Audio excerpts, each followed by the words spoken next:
얼마 전 두바이 한인교회의 초대로 난생 처음 중동 땅을 밟게 됐습니다.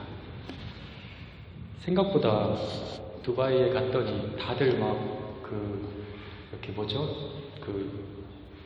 옷 이름을 모르겠네. 그렇게 입을 줄 알았는데 생각보다 거리에는 외국인들만 있는 거예요. 특히 제일 많이 본 사람이 필리핀 사람, 또 인도 사람, 파키스탄 쪽, 또 아프리카 쪽. 어떤 분 말로는 현지 두바이 사람들은 다들 고급차를 타고 다니고 거리를 걷지를 않는다는 거예요. 그래서 보기가 힘들대요. 조금 이거 볼륨 좀 줄여주실 수 있을까요?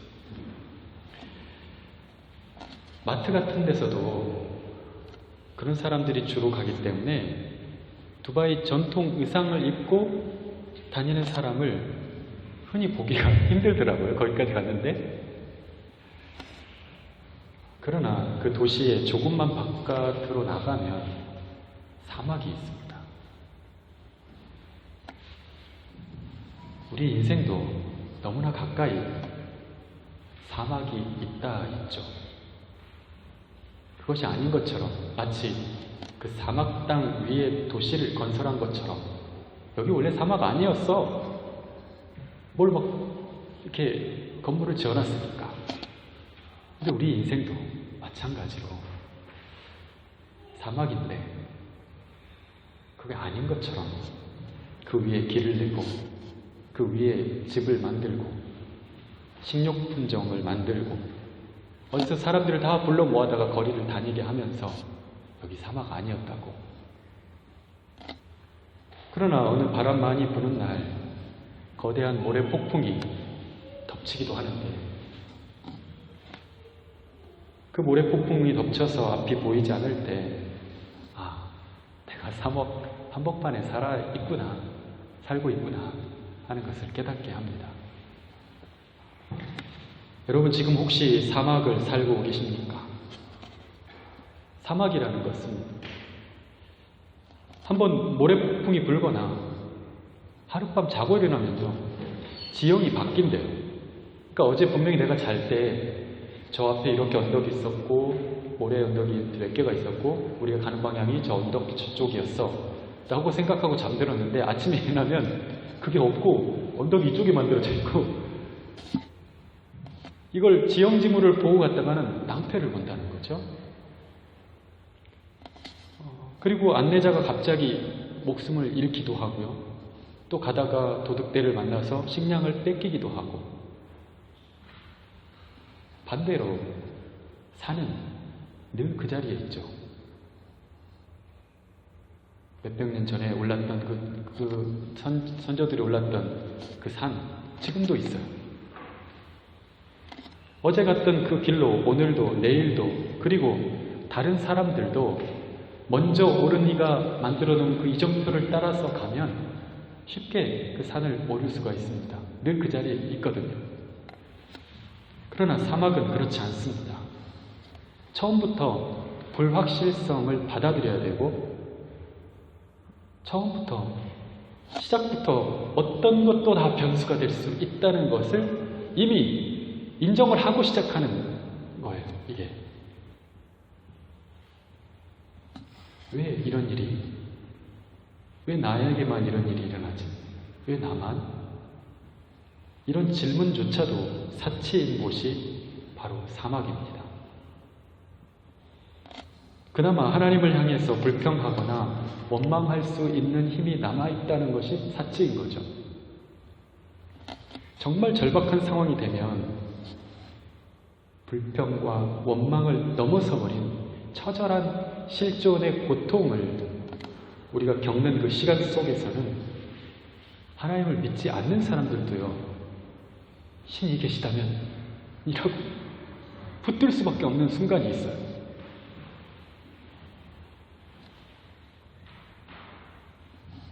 제가 중학교 때 한번 그 엄청난 사건을 당했는데 그 계단에서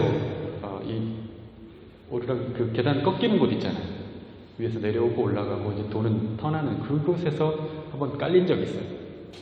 근데 이게 쉬는 시간에 애들이 와 내려오는 바람에 저는 올라가는 중이었고 특별활동이 끝나고 근데 하필 제일 밑에 깔린 거예요. 근데 저는 제일 밑에 깔리니까 숨 쉴 수도 없었고 아 이렇게 난 죽는구나 그렇게 생각을 했어요. 근데 그나마 내 위에 있는 얘가 이제 거의 그 생사 왔다 갔다 자기가 이제 죽을 것 같아가지고 막 하나님 뭐 부처님 다 나오더라고요. 진짜로 이게 지금은 웃고 얘기하지만 그 순간 그 친구는요 정말 절박한 거예요. 죽을 것 같은 거예요. 근데요 그 밑에 있는 나는 너무나 깔려 있어가지고 그 소리조차도 못하는 순간이에요. 내가 무슨 생각을 했습니까? 나는 저 소리조차도 못하고 있는데 얘는 그래도 뭐라도 얘기할 수 있는 비켜라든지 나 밑에 죽어 이 소리를 할 수 있는 그런 여력이라도 있지. 제일 밑에 깔린 나는 완전히 여기 얼굴이 바닥에 눌리면서 위에서는 장난치고 있더라고요. 나중에 보니까 위에서 재밌다 그러면서 막 하는데 밑에 사람 죽어가고 있는데 그런 순간에는요 정말 신을 안 믿는 사람도 신을 부를 수밖에 없어요. 그런 순간이 있어요. 여러분 이집트를 빠져나온 이스라엘 백성들이 광야에서 끊임없이 불평합니다. 지구 역사상 하나님의 그 놀라운 기적이 그때만큼 엄청난 역사가 일어난 때가 언제입니까? 만나와 매출하게 경험했죠. 불기둥과 구름기둥을 경험했죠. 홍해 바다가 갈라지는 걸 경험했죠. 엄청난 것들을 다 은혜를 받고도 불평해요. 그때는 뭐도 있었고 뭐도 할 수 있었고 뭐도 가능했는데 왜 지금은 없냐? 지금 난 여기서 뭐 하고 있는 거냐? 이때껏 난 뭘 해놓은 거냐? 내가 해놓은 게 뭐가 있지? 이전보다 더 나은 인생을 위해서 힘들게 이렇게 나와가지고 이게 뭐냐? 이게 뭐가 더 나아진 삶이냐? 차라리 그냥 거기 머물렀다면, 차라리 나오지 말았더라면, 차라리 저 사람이 나를 꼬드기지 않았더라면,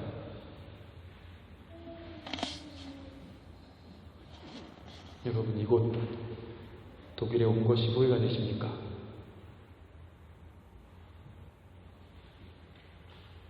한국에 있을 땐 뭐도 할 수 있었고 뭐로도 내가 인정을 받았고 뭣도 가능했는데 더 나은 인생을 위해서 이렇게 나온 것이 도대체 잘한 건지, 차라리 거기 있었더라면 내가 어땠을까 뒤돌아보게 되고, 차라리 그때 그 선생님이 그 친구가 날 꼬드기지 않았더라면 뭐 그럴 수 있습니다. 그만큼 힘들고 앞이 보이지 않으니까. 그러나 여러분 그 정도라면 아직 감사한 거예요. 아직 사막엔 오지도 않았으니까요. 불평할 만한 건요 제 위에 있던 사람 정도 된 거예요. 지금 그 소리도 조차도 못 내고 있는 사람이 있는데, 그런 정황이 있는데, 사막은 생사를 오가는 곳이고 내가 가졌던 정보나 믿었던 사람이 한순간에 의미가 없어져 버리는 곳이기도 해요. 그렇기 때문에 제가 보기에도 아랍 사람들이 왜 저렇게 잔인한 면이 있는가, 어떻게 그렇게 냉정하고 철저한 면이 있는가, 그럴 수 있겠다라는 생각이 들더라고요. 왜? 살아남아야 되니까. 오늘 본문도 왜 하나님이 나를 이렇게 두려움 가운데 내버려 두시는가? 불평이 아니라 일말의 희망은 그것밖에 없는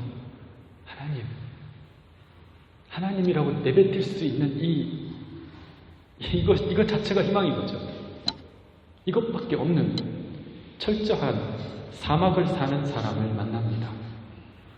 그를 둘러싼 상황은 이러합니다. 오늘 본문 전에 2절에 보면 악인들이 나를 죽이려고 할 정도가 아니라 뭐라고 하냐면 살을 뜯어 먹으려고 한다는 거예요. 저 사람이 날 죽이려고 해요가 아니라 저 사람이 내 살을 뜯어 먹으려고 해요. 그리고 그는 그 사람들로부터 완전히 둘러싸여 있는 형국입니다. 10절은 내 부모는 나를 버렸다고 고백합니다. 혈육으로부터도 철저히 버림을 받았다고 얘기하고 있어요. 상황이 이쯤 되면 뭐가 없다고 불평하는 것이 사치다. 생사의 갈림길에서 단지 한 가지, 주님이 나를 외면하시지 않았으면, 주님이 나를 버리지 않았으면, 주님만은 이 상황에서 나의 구원이 되어 주었으면 이것밖에 없는 거예요. 내 한 가지 소원. 뭐가 그런 건 다 필요 없고 주님이 나를 버리지 않았으면 이거 한 가지인 거예요. 다윗은 자신의 사막을 살아남기 위해서 오로지 하나님만을 찾고 있습니다. 오히려 그 사막에서 하나님을 예배합니다. 지금 내 살을 뜯어먹으려고 사는 사람들이 지금 가까이 와 있는데 거기서 뭐라고 고백을 하냐면 오늘 성가대회의 찬양처럼 그런 고백을 하는 거죠. 뭐라고 하냐면 오늘도 주님은 나의 빛이요 나의 구원이시요 내 생명의 능력이시니 이렇게 고백하고 있어요. 되게 한가로운 것 같잖아요. 근데 지금 정황은 그런 상황이 아니에요. 그런데 그 가운데서 그런 고백을 하고 있다는 얘기죠.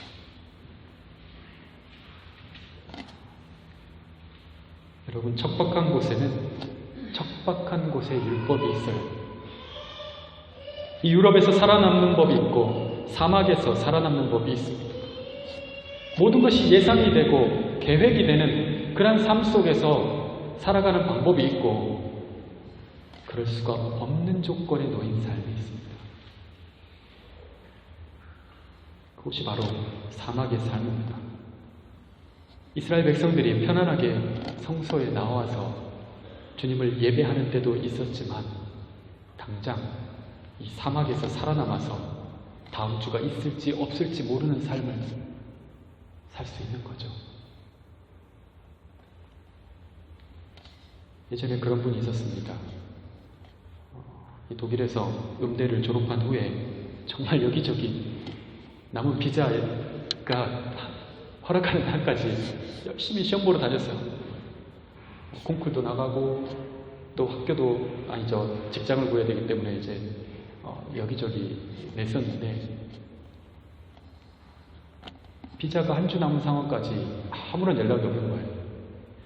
한 주 남았으면 이미 결정을 해야 되잖아요. 뭐 한 달이든 두 달이든 나 돌아가야 되겠구나. 그래서 짐을 싸고 모든 것을 다 정리하고 이제 돌아갈 준비를 이미 하고 있었던 때였습니다.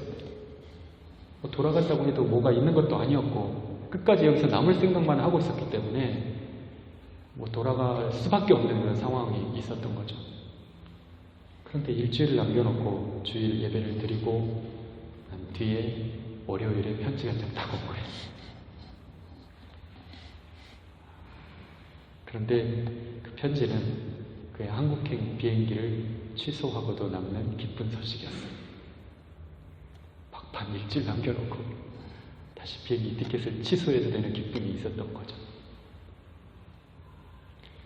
끝까지 어떻게 될지 모르는 길을 가고 또 두드리고 또 두드리고 또 두드리면서 가고 있는 인생의 사막을 걷고 있는 여러분, 강하고 담대하십시오. 14절 같이 한번 읽으십시다. 14절 시작. 너는 여호와를 기다릴지어다. 강하고 담대하며 여호와를 기다릴지어다. 아멘. 다시 한번 같이 다짐하는 마음으로 시작. 너는 여호와를 기다릴지어다. 강하고 담대하며 여호와를 기다릴지어다. 아멘. 조금 원색적으로 얘기하면 좀 더 세지고 단단해지십시오. 이런 말이에요. 그 순간까지 하나님이 나를 기어코 들어 올리시는 그 순간까지, 나를 들어 쓰시는 그 순간까지 세져야 합니다. 단단해져야 해요. 예전에 밭을 일굴 때 돌을 드러낼 때가 있죠. 대부분 보면 눈으로 봤을 때 예상이 돼요. 어느 정도 힘이 필요한지. 쉽게 드러낼 것 같다 싶으면 다 드러내져요. 그런데 간혹 만만치 않은 놈을 만납니다. 보이는 게 다가 아닌 거예요. 그 놈을 빼려면 막 옆에를 다 파야 돼요. 그 안에 엄청난 단단한 큰 것을 품고 있는 거예요. 그 돌이. 보이는 건 요거였는데, 여러분 쉽게 보이지 마십시오. 사단의 목표는 단 한 가지입니다. 흔드는 거예요. 넘어뜨리는 겁니다. 불평하게 하고 불만을 갖게 하고 과거의 어느 시점으로 자꾸 돌아가게 만들어요. 이 사람을 안 만났더라면, 내가 그때 그 결정을 하지 않았더라면, 내가 그때 요거를 선택하지 않았더라면. 아니에요, 여러분. 여기까지 온 건 하나님의 뜻이에요. 거기서부터 출발하는, 하나님 왜 보내셨을까?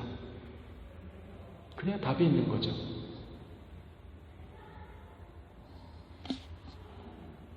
사단은 자꾸 우리를 과거의 어느 지점으로 돌아가게 만들지만, 하나님의 은혜는 오늘 사막과 같은 내 삶에서 하나님의 얼굴을 찾게 만들고, 하나님의 은혜는 하나님의 소리를 듣게 하고, 하나님의 손을 붙잡게 하고, 하나님의 집에서 예배하는 따뜻한 소망을 품게 합니다.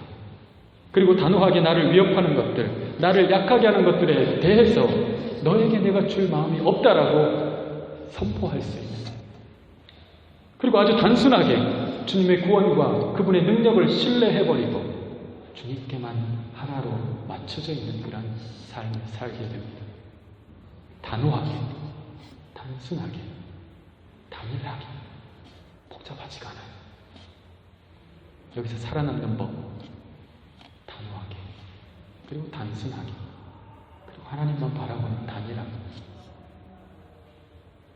조금 실패하고 넘어졌다고 해서 내 뜻대로 안 되고 내가 원하는 것들이 아직, 아니 여태 내 손에 들어오지 않았다 할지라도 내 마음을 흔들어서 더 이상 못 살겠다, 더 이상 못 하겠다, 이렇게 얘기 안 하죠. 못 해먹겠다 이렇게 하죠. 라고 말하도록 하는 것들에 대해서 NO! 라고 단호히 선언하십시오. 모든 것이 혼란스럽고 지금까지 싸웠던 것이 다 무력하게 보일 때에, 모든 것이 다 변수로 보이고 또 확실한 것이 하나도 없어 보일 때에, 복잡한 것들을 단순하게 하신 하나님, 여전히 내 마음엔 주님이 계시고 주님의 자리가 여전히 내게는 남아 있어서 내 마음으로 여전히 주님을 예배하고 주님을 소망하는 것입니다. 소설가 서영은의 공동 에세이인 사막 그리고 지중해에 마친다라는 글이, 그 안에 이런 글이 있습니다.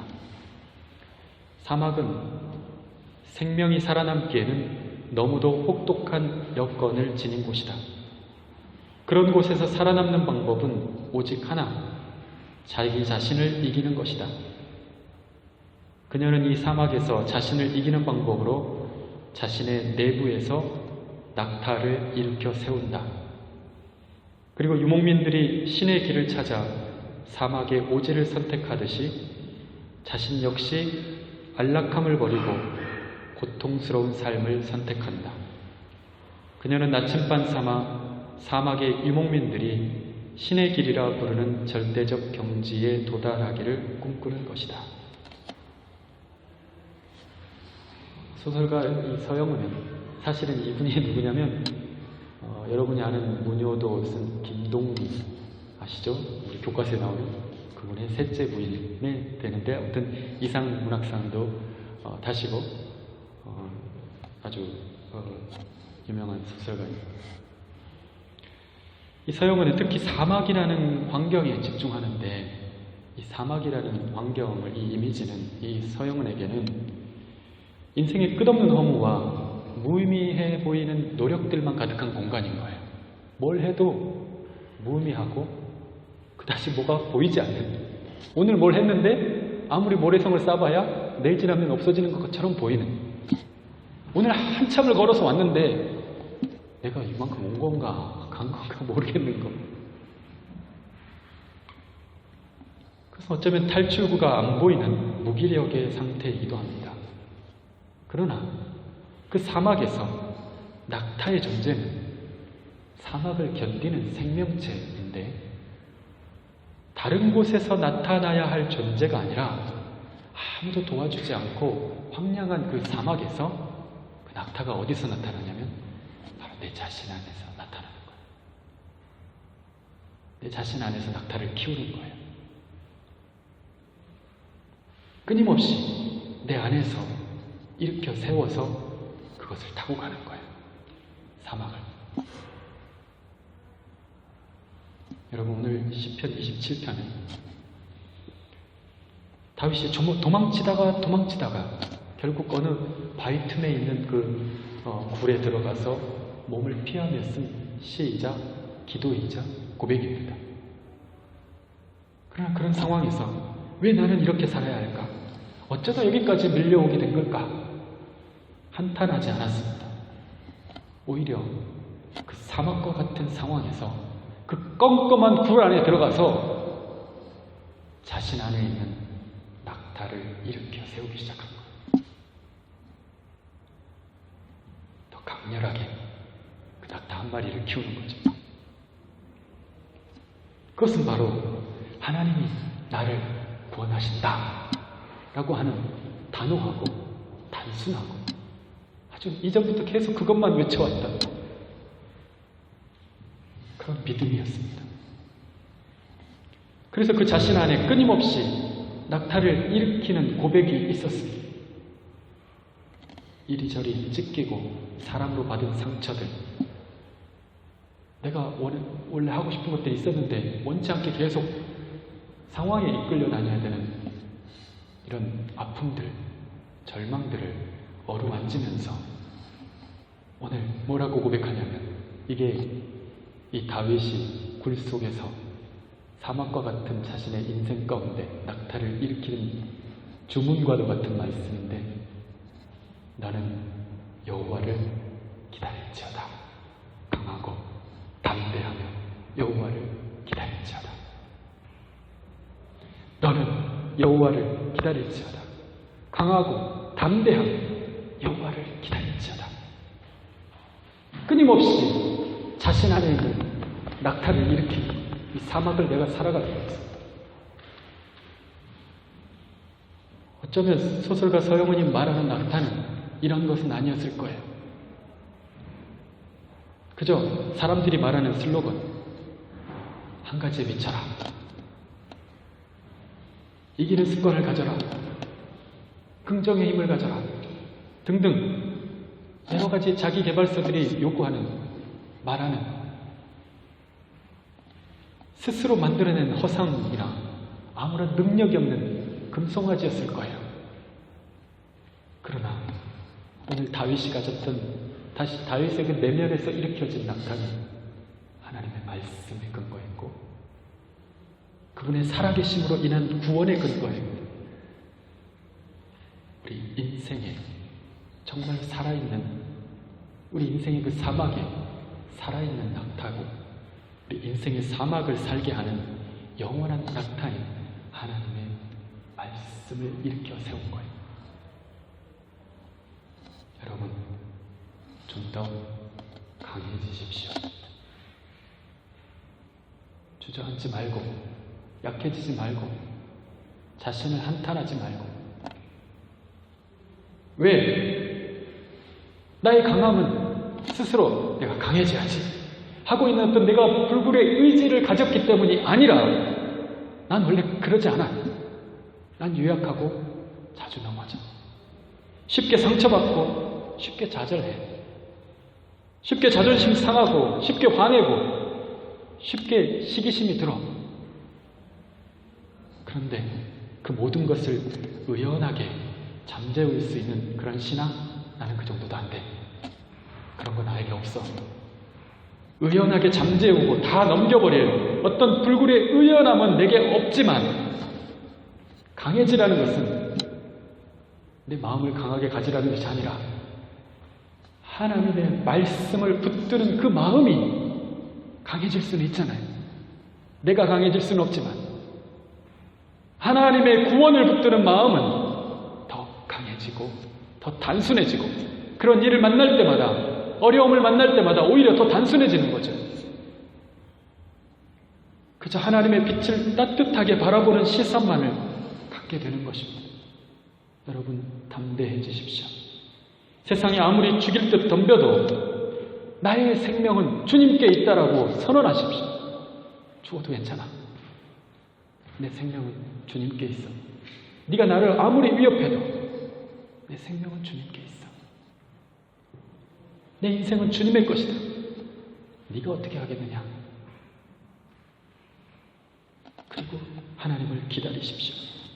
오늘 다윗이 자신의 그 상처난 마음을 어루만지면서 나는 여호와를 기다릴지어다. 강하고 담대하며 여호와를 기다릴지어다. 라고 이를 악물면서 굴에서 자신의 마음에 낙타를 키웠던 것처럼, 여러분, 우리의 기다림은 외롭지 않을 것입니다. 주님이 언제 나를 들어쓰실지, 어떻게 나를 들어쓰실지 난 몰라요. 그런데요, 놀랍게도 다른 기다림은 우리를 지치게 해요. 언제 도대체? 그런데요, 주님을 기다릴 때는 놀랍게도 기다리는 순간 주님이 함께 하세요. 이게 놀라운 비밀이에요. 주님을 기다리는데 오지 않으신 게 아니에요. 내가 저분을 기다리는데 이미 와 계셔. 그리고 또 기다려요. 막연한 기다림은 지치고 힘들지만 이미 우리에게 그분의 채워진 기다림은 기다림 자체가 충만이라는 뜻입니다. 여러분, 사막을 사는데 이 정도는 견뎌야죠. 사막을 사는데 이런 확실한 낙타 한 마리는 키워야죠. 여러분. 여호수아가 처음 낯선 땅을 정복하러 가는 그 길에 얼마나 마음이 힘들었는지. 여러분, 우리가 생각할 때 여호수아가 되게 담대한 사람, 막 여리고를 정복하고 막 정복전쟁에 앞서가지고 가자 나를 따르라 막 무슨 잔다르크처럼 막 그랬을 것 같잖아요. 그런데요, 여호수아 1장에 보면 얼마나 여호수아의 마음이 흔들렸는지, 사실 자기도 이거 어떻게 해야 돼? 이 낯선 거를, 이 낯선 환경에서 내가 뭘 어떻게 해야 돼? 이런 상황에서 하나님이 계속 여호수아의 마음을 진정을 시키는 거예요. 사실 우리가 아는 말씀, 여호수아서 1장 7절 같은 말씀을 보면 오직 강하고 극히 담대하여 나의 종 모세가 내게 명령한 그 율법을 다 지켜 행하고 우로나 좌로나 치우치지 말라. 그리하면 어디로 가든지 형통하리니. 이 여러분, 담대한 사람이라면 이 말씀이 필요했을까요? 그렇지 않았기 때문에 주시는 거예요. 그런데요, 집에 가서 한번 여호수아서 1장을 한번 더 보세요. 그러면 강하고 담대하라는 말을 3번이나 해요. 그리고 7절에서 그렇고 또 9절에서 또 한 번 더 얘기해요. 뭐라고 하냐면, 우리 같이 한번 읽어볼까요? 시작. 내가 내게 명령한 것이 아니냐. 강하고 담대하라. 두려워하지 말며 놀라지 말라. 내가 어디로 가든지 내 하나님 여호와가 너와 함께 하느니라. 아멘. 뭐라고 합니까? 내가 내게 명령한 것이 아니냐. 처음에 강하고 담대해라, 내가 너와 함께 할 거야, 이 말을 되게 상투적으로 들었을지 모르겠어요. 하나님이니까 그렇게 얘기할 수 있지 라고 생각할 수 있죠. 말씀만으로 위로가 안 되는 거예요. 목사님이 저렇게 얘기했는데 나한테 뭐가 위로가 안 돼. 내 상황을 보고 말씀을 주신 거는 같은데 마음에 와닿지 않아. 왜? 내 문제가 더 커 보이거든. 나의 실패가 더 커 보이거든. 내 상황이 더 커 보이거든. 이거는 말씀 갖고 될까 이게? 그러고 있거든요. 현실의 막막함에 격려가 안 돼요. 그런 마음을 헤아린 하나님이 번쩍 정신 번쩍 나게 다시 한번 말씀을 하세요. 내가 내게 명령한 것이 아니냐. 이건 뭐냐면 명령이다 이거예요. 명령이다. 이건 명령이야. 강하고 담대하라. 두려워하지 말고 놀라지 말라. 내가 어디로 가든지 내가 네 하나님 여호와가 너와 함께 한다는 것을 잊지 말아라. 이것은 명령이다 까지 얘기를 해야 되는 여호수아의 상황이었다. 여러분, 명령입니다. 복종하십시오. 강하고 담대하십시오. 그리고 여호와를 기다리십시오. 반드시 하나님이 나를 들어쓰신다. 반드시 하나님이 나를 축복하신다. 야곱에게도 인생의 어두운 밤을 보낼 때, 원치 않게 길을 떠나야 할 때, 그 어두운 광야에서 혼자 외로운 밤을 보낼 때 주님이 나타나서 말씀하시죠. 내가 너와 함께 있어. 내가 어디로 가든지 너를 지키며 너를 이끌어 이 땅으로 돌아오게 할지라. 내가 내게 허락한 것을 다 이루기까지 너를 떠나지 아니하리라. 할렐루야.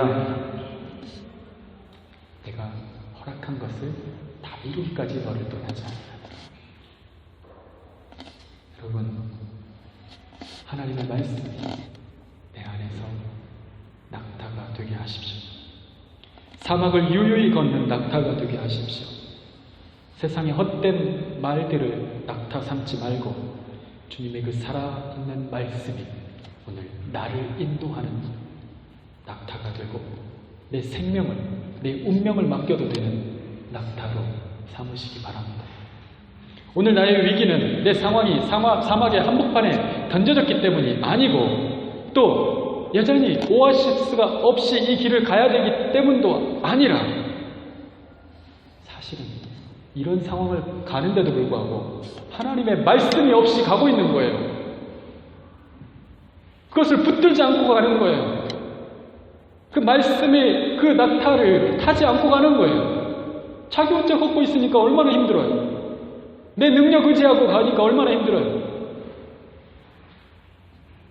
기도하지 않아요. 왜? 살만하거든요. 내 능력으로 이렇게 하면 되거든요. 여러분, 주의 말씀은 내 발의 등이요 내 길의 빛입니다. 말씀을 낙타 삼고 가는 이들에게만 빛이 되고 등이 되는 겁니다. 여러분, 마음이 흐트러지고 위축될 때에, 마음이 어두워지고 여러 가지로 복잡할수록 조금 더 말씀으로 단호하게 내 인생을 향하여 선언하고, 조금 더 단순하게 내 인생을 향하여 이 말씀으로 좁히고 그저 주님만 단일하게 바라볼 수 있는 마음을 가지시기 바랍니다. 하나님의 약속은 분명 믿을만 합니다. 믿을만 해요, 여러분. 그거 믿고 한번 가보세요. 사막을 건널 땐 더욱 그러합니다. 한번 믿어보세요, 여러분. 그건 한 가지에 잊지 말고 주님을 신뢰하는 그 기쁨으로 너끈히 우리 인생의 사막을 건널 수 있기를 바랍니다. 세상에 있다 하는 오아시스는 못 찾아도 이미 내 안에 오아시스는 돌 같은 내 마음 안에서 펑펑 쏟아져 나오고 있다는 사실입니다. 여러분, 오늘 저와 여러분의 인생이 사막과 같아 보일지라도 분명 그분의 말씀은 내가 어느 곳에 있든지 그 어디서든 살게 하시고 견디게 하시고 이기게 하시고 어디서든 복을 누리게 하시는 줄을 믿고 주님의 구원을 바라며 강하고 담대하며 끝까지 여호와를 기다리는 저와 여러분의 믿음이 되기를 예수님의 이름으로 축원합니다. 잠깐 기도하겠습니다.